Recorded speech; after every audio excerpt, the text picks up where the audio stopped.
L'association Les Rêves de l'Art a accueilli le collectif bordelais La Mobilette, qui, dans les méandres du château de Montbazillac, nous a guidés pour une visite aux regards artistiques et érudits sur la vie des premiers propriétaires du célèbre château. On va faire une visite, c'est une visite guidée que je vais vous faire de l'exposition, de tout le projet en fait. Pas seulement de l'exposition, mais des tombes, un peu du parc et un peu du château, parce que l'exposition, elle rentre dans un cadre, et ce cadre, c'est le château et c'est l'histoire de ce château. Alors, dans cet espace, ici, on s'est vraiment essayé à l'exercice de la reconstitution historique.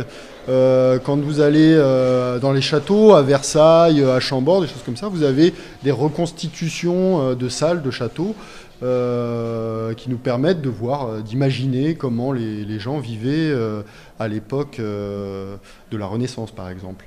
Donc nous, on s'est essayé à ça, mais en décalé, puisqu'on n'a pas utilisé des meubles de l'époque, on n'a pas utilisé des toiles de l'époque, on a utilisé des œuvres d'art d'artistes. Il y a un ancrage toujours dans chaque pièce. Voilà. Mais ce qui est intéressant ici, c'est que toutes les pièces viennent ensemble pour faire un décor. Voilà. Bonjour, je suis Jeanne Sau du collectif La Mobilette. Alors, la mobilette, il faut que vous vous expliquiez tous les deux un petit peu ce que vous avez fait aujourd'hui et en général depuis le début de son commencement. Alors la mobilette existe depuis 7 ans maintenant. Oui, depuis 2007. Depuis 2007. C'est un collectif d'artistes plasticiens qui regroupe à peu près une vingtaine d'artistes. Au départ, on est né à Bordeaux, enfin le collectif est né à Bordeaux, mais de déménagement en déménagement et puis de rencontre en rencontre, ça a grossi et aujourd'hui on a des membres à Toulouse, à Paris et en Lorraine.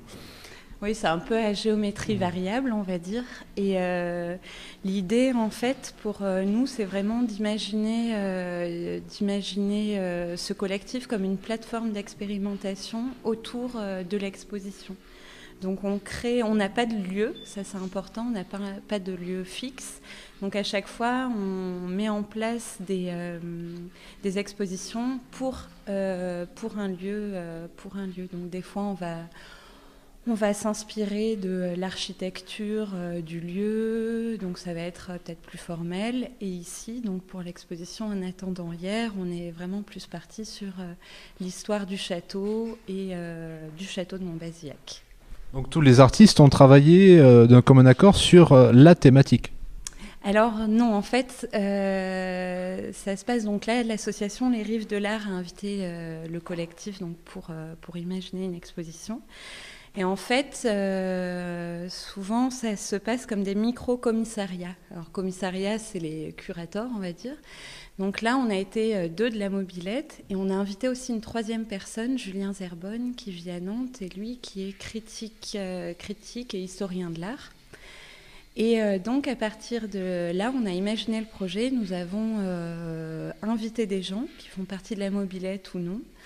Et aussi, des artistes de la mobilette ont pu nous proposer des projets qui rentraient dans le cadre de l'exposition. À chaque projet, un groupe se forme autour du projet et ce n'est pas les 20 membres de la mobilette qui vont travailler dessus, mais c'est un petit noyau, 2, 3, 4 personnes qui vont vraiment monter le projet et travailler le projet en amont et ensuite inviter les personnes en fonction de la thématique et en fonction du projet.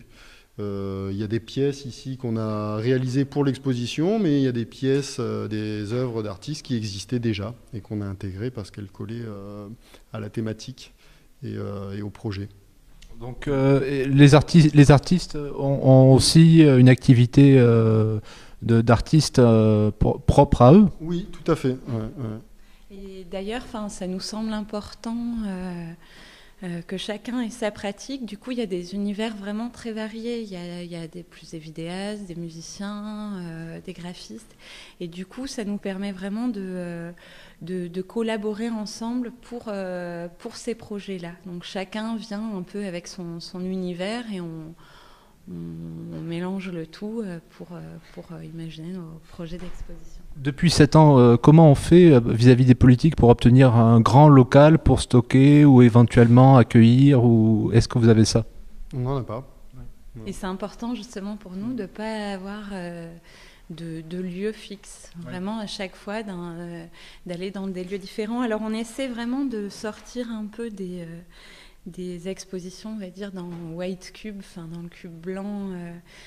Par exemple, on a organisé, c'était il y a 4-5 ans, une projection de vidéos d'artistes dans un kebab, place Saint-Michel, à Bordeaux, donc un quartier populaire. Pour nous, ce qui était intéressant, c'était à la fois qu'il y ait des personnes qui soient là à manger leur sandwich et des gens qui viennent sachant qu'il y avait cette projection. On essaie vraiment de trouver des lieux un peu, des fois atypiques. Ça nous intéresse de... Les artistes gagnent un peu d'argent sur les expos, comment ça se passe? Ça, la question de l'argent, elle n'est pas très présente chez nous.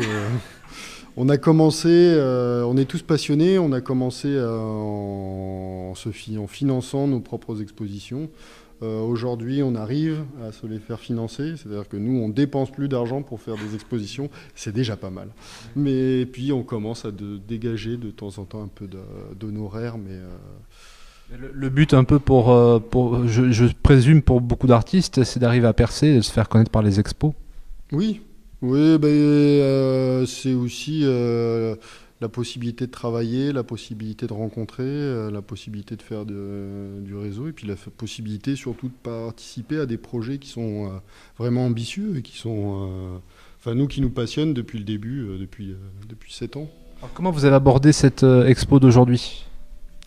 Alors, justement, quand Jeanne parlait d'expositions un peu différentes de ce qu'on a dans les musées, nous, on essaye de privilégier les lieux qui ne sont pas des lieux d'exposition d'art contemporain. La dernière expo était dans une médiathèque, on a fait des choses dans un restaurant kebab, on a fait des événements sur une place publique, on a fait des événements dans un camping dans les Landes. Donc on essaye de privilégier ces lieux-là. Et du coup, en fonction, qu'est-ce qu'on ramène, comment on présente les œuvres, et qu'est-ce qu'on dit avec ces œuvres, tout ça, c'est des questions qui remontent et qui font qu'on ne va pas travailler une exposition comme on la travaille dans un musée, quoi.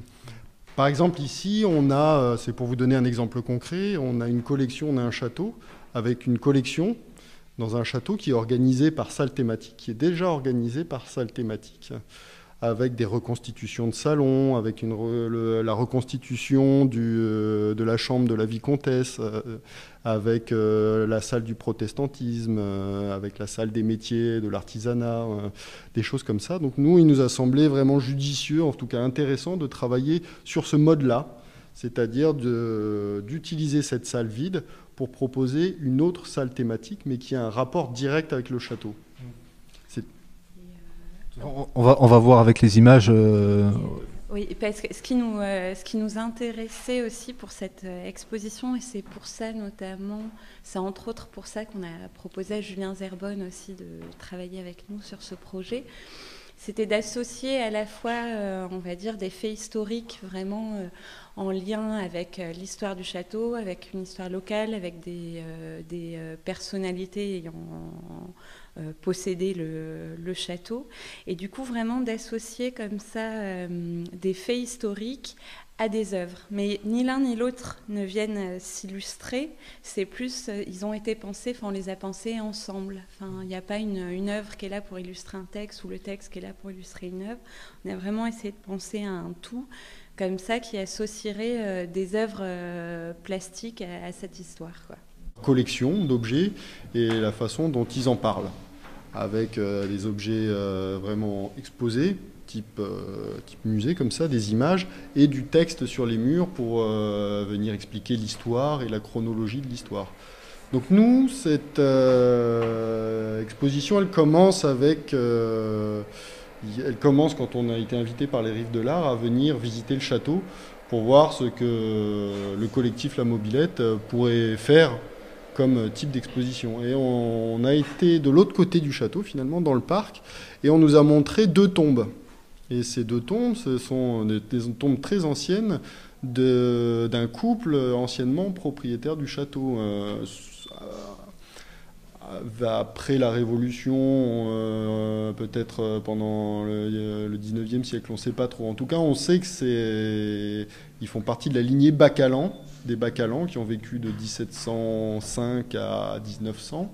Qui ont possédé le château. Qui ont possédé le château et qui ont vécu là, mais on ne sait pas lesquels de cette lignée sont là. Donc à partir de ce mystère, on a essayé de faire une reconstitution historique, mais une reconstitution fantasmée, une reconstitution d'artistes. Vous avez voulu donner de l'impression, comment on peut classer le style? Puisqu'il y a l'impressionnisme, il y a d'autres façons de... Justement, on a profité de ce mystère autour de ces tombes pour vraiment parler de la muséographie, c'est-à-dire ce phénomène de faire des musées, de parler du passé, en y intégrant aussi du présent, en y intégrant du futur. Donc on a une chronologie qui n'est pas chronologique. On arrive dans le futur, ici on arrive dans le présent, on repart dans le présent, on repart dans le passé. Et c'est un jeu de va-et-vient entre l'histoire aujourd'hui et le possible demain. Et du coup, donc, à partir de cette découverte dont parlait Nicolas, on s'est dit, il n'y a pas de salle Bacalan dans le château, ça pourrait être intéressant de mettre en place une salle Bacalan, avec le peu d'informations qu'on a, donc on va essayer d'en collecter. On a rencontré un viticulteur à la retraite, mais qui faisait partie de la coopérative quand ils ont acheté le château de Montbazillac, donc qui est venu un peu nous parler du château, de cette histoire des Bacalans.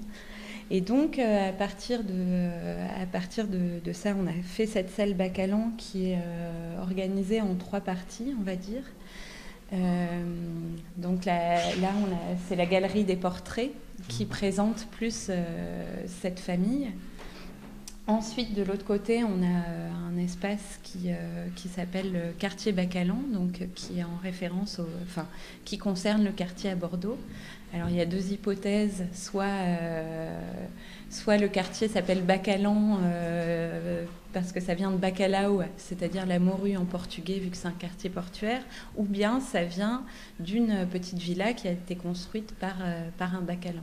Ensuite on a un salon, puis une salle des trophées de chasse. Donc voilà un peu comment on a organisé l'exposition. Il y a un gros décalage en fait, c'est voulu.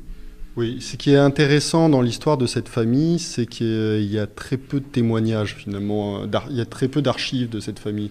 On sait qu'elle a été noble, qu'il y a eu des hauts faits, qu'il y a eu des héros dans cette famille, mais on n'a plus grand-chose à part le château, ces 2 tombes, quelques archives, quelques lettres et un quartier à Bordeaux qui porte le nom de Bacalan. Donc à partir de là, on a vraiment un espace dans lequel on peut vraiment imaginer beaucoup de choses, et on a voulu travailler là-dessus, sur cet espace de liberté qu'on a dans l'histoire pour pouvoir imaginer et parler aussi de l'histoire. Oui, c'est pas facile parce que vous avez été que deux à venir visiter le château. Non, on était 3. Il y avait aussi la 3e personne, donc, qui est critique et historien de l'art. Voilà, d'accord. Et après, par contre, là, par exemple, on a passé 5 jours de montage à tout mettre en place, et là, il y a beaucoup de personnes du collectif de la Mobilette qui sont venues participer à l'élaboration du projet. Très bien, merci. Le château a été conservé parce que notamment les Bacalans ont abjuré, ils ont toujours réussi à se trouver du bon côté. Donc cet aspect-là nous intéressait. Et là, donc ça, c'est le travail de Benoît Ménard qu'il a fait, qui nous a proposé pour l'exposition. Et lui, c'est un artiste qui travaille beaucoup autour de codes, il revisite comme ça, des codes. Et là, ça nous semblait intéressant comme ça, avec ce texte autour de la religion. Là, on arrive presque à quelque chose de rituel, de tribal, une sorte de voulu. Il mélange en fait plusieurs cultures. Il mélange la religion. Il mélange aussi l'occultisme, c'est-à-dire les confréries, les codes des confréries.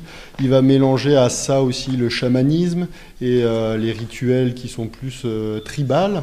Et il va mêler ça aussi à la musique, comme la musique heavy metal ou des choses comme ça, qui sont aussi très codifiées et qui parlent aussi du mystique. Et tout est mélangé dans des pièces. Là, c'est en fait une série de maquettes. Donc, c'est Bévis Martin et Charlie Yule, les mêmes artistes qui ont fait la série de portraits dont je vous parlais. Alors là, c'est une pièce qui s'appelle Carnival. De la série Saga, c'est ça? La saga Carnival? Ah, peut-être, je connais pas cette... Ou Dead Zone en anglais, je crois. Ah oui, Dead Zone, Ouais. d'accord. Ah, oui. Mais c'est... du coup, c'est un ensemble vraiment plus de maquettes. Alors là, notamment, il y a le Lu de Nantes. Et donc, ça nous semblait intéressant de les présenter dans l'exposition, parce que, par exemple, le quartier de Bacalan, donc là, on est vraiment dans la zone du quartier de Bacalan. Et le quartier de Bacalan, dans les années 1930, a créé pas mal de ponts avec l'Amérique du Sud. Et on trouvait ça intéressant, puisqu'on peut s'imaginer que dans ces années-là, à Bacalan, il y a eu un carnaval qui s'est mis en place, un peu pour symboliser, pour marquer ce lien entre Amérique du Sud et quartier Bacalan. Et du coup, on s'est dit, ces maquettes comme ça sont de possibles constructions, de possibles utopies sur des espaces assez intemporels, en fait, au final. On a imaginé que peut-être ce quartier Bacalan ayant des rapports commerciaux avec l'Amérique du Sud se soit mélangé et qu'on puisse retrouver les couleurs et des chaleurs qui viennent justement de ces pays-là et qui se retrouvent dans ce quartier bordelais.